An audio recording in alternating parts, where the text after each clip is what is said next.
Hello all my dear friends, कैसे हैं आप लोग। उम्मीद करता हूं आप सब लोग बहुत अच्छे होंगे, मस्त होंगे, अच्छी ज़िंदगी चल रही होगी।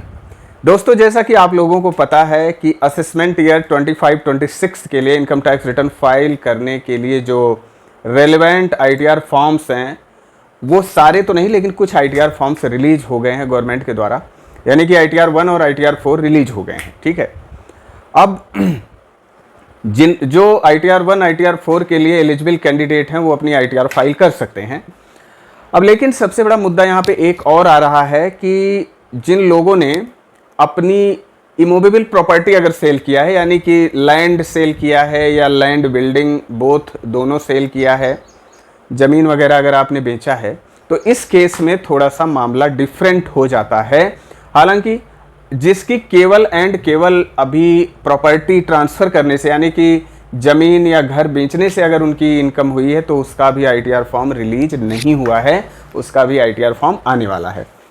तो दोस्तों, इस वीडियो का मकसद क्या है, वीडियो बनाने का ये मकसद ये है कि जिन लोगों ने इमूवेबल प्रॉपर्टी ट्रांसफ़र किए हैं, यानी कि लैंड और बिल्डिंग बोथ, तो उनके लिए क्या यहाँ पे सिचुएशन है, क्योंकि कुछ हालात ऐसे बन गए हैं कि लोगों को कन्विंस कर पाना बड़ा मुश्किल है, बिकॉज कि लोग अवेयर नहीं है इन चीज़ों से, और होना भी नहीं चाहिए। हर एक आम आदमी इनकम टैक्स लॉ से अवेयर कैसे हो सकता है।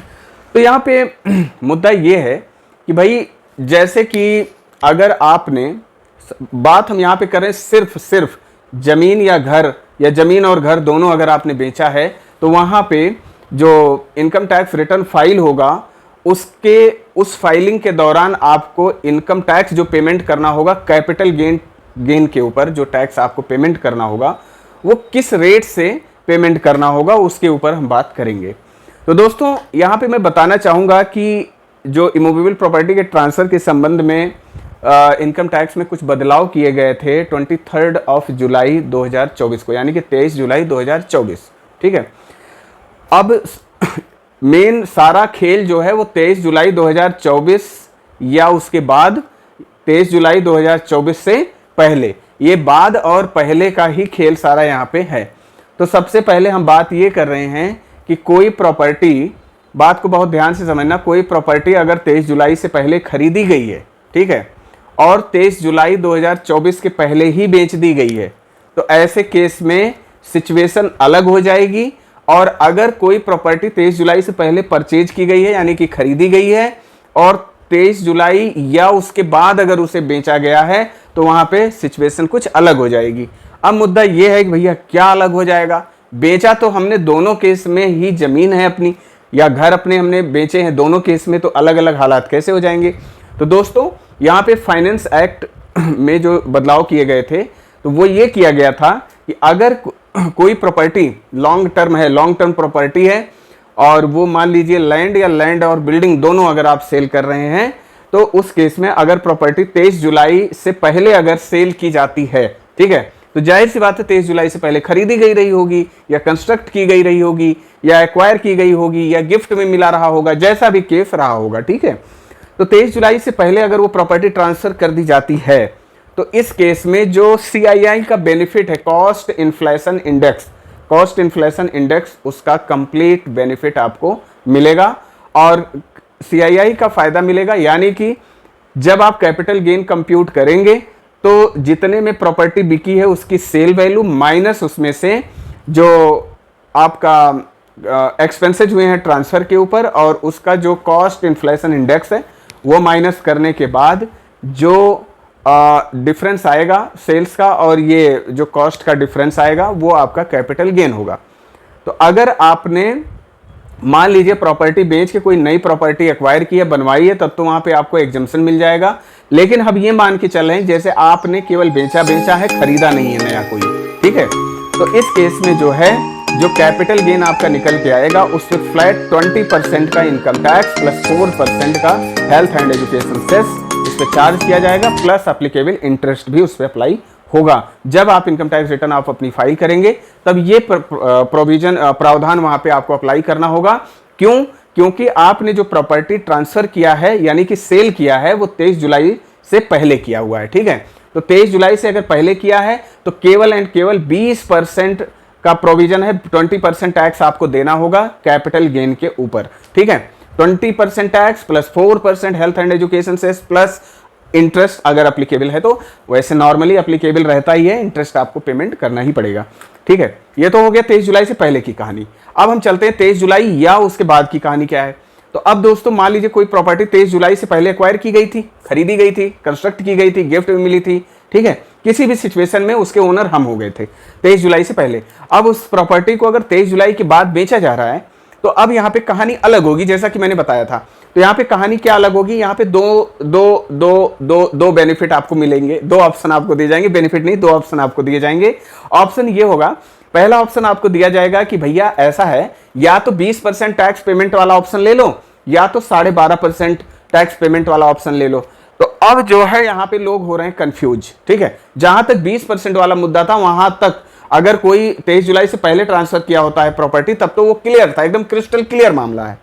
लेकिन जहां 23 जुलाई या उसके बाद जब ट्रांसफर हुआ है तो यहाँ पे एसएससी को यानी कि टैक्स पेयर को कन्विंस करना बहुत ही टफ मामला बना है, यानी कि उनको कन्विंस करना बहुत टफ हो जाता है यहाँ पे। तो उनको कन्विंस करने के लिए ही बेसिकली ये वीडियो बनाई जा रही है कि क्यों कन्विंस करने की जरूरत पड़ती है। तो जैसे कि मैं बता रहा हूं कि 23 जुलाई या उसके बाद अगर आपने प्रॉपर्टी ट्रांसफर की तब हम एसएससी को कहते हैं कि भाई तुम्हारे पास दो ऑप्शन हैं, या तो आप 20% वाला टैक्स पेमेंट कर दो या तो 12.5% वाला टैक्स पेमेंट कर दो। अब एसएससी हो जाता है कंफ्यूज, टैक्स पेयर हो जाता है कंफ्यूज कि यार 20% और 12.5% ये क्या चक्कर है, मेरे को समझ नहीं आ रही। तो गवर्नमेंट ने क्या कहा, बजट में जो संशोधन हुआ, जो इनकम टैक्स में अमेंडमेंट हुआ, उसमें यह बोला गया कि भाई दो ऑप्शन है, या तो आप 20% वाला ऑप्शन ले लो, sale minus cost inflation index के साथ 20% जो डिफरेंस है उस पर 20%, या cost minus sale, sale minus cost, केवल कॉस्ट ऑफ एक्विजिशन, आपको इन्फ्लेशन इंडेक्स का, कॉस्ट इन्फ्लेशन इंडेक्स का फायदा वहां पे नहीं दिया जाएगा, इंडेक्सेशन का कोई बेनिफिट नहीं मिलेगा। तो यहां पे एक में इंडेक्सेशन का बेनिफिट मिलेगा, एक में इंडेक्सेशन का बेनिफिट नहीं मिलेगा। तो दोस्तों, तो जिसमें इंडेक्सेशन का बेनिफिट मिलेगा उस पर तो डिफरेंस जो कैपिटल गेन आएगा उस पर 20% का टैक्स आपको अप्लाई होगा, और जो विदाउट इंडेक्सेशन आएगा जहां पे इंडेक्स नहीं होगा, यानी कि सेल माइनस कॉस्ट, केवल कॉस्ट, ठीक है, तो वहां पे 12.5% 12.5% टैक्स पेमेंट करना पड़ेगा।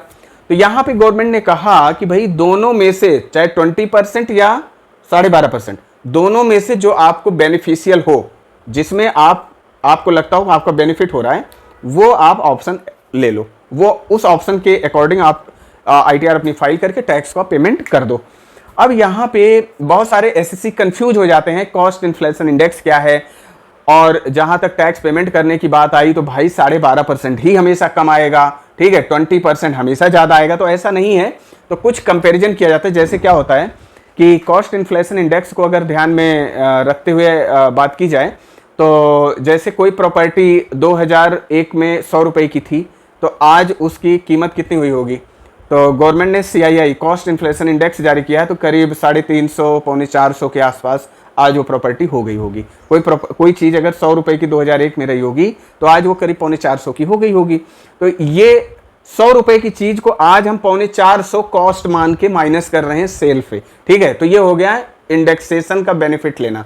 तो जो इंडेक्सेशन का बेनिफिट लेके जो कैपिटल गेन निकलेगा उस पर 20% का टैक्स पेमेंट करना होगा।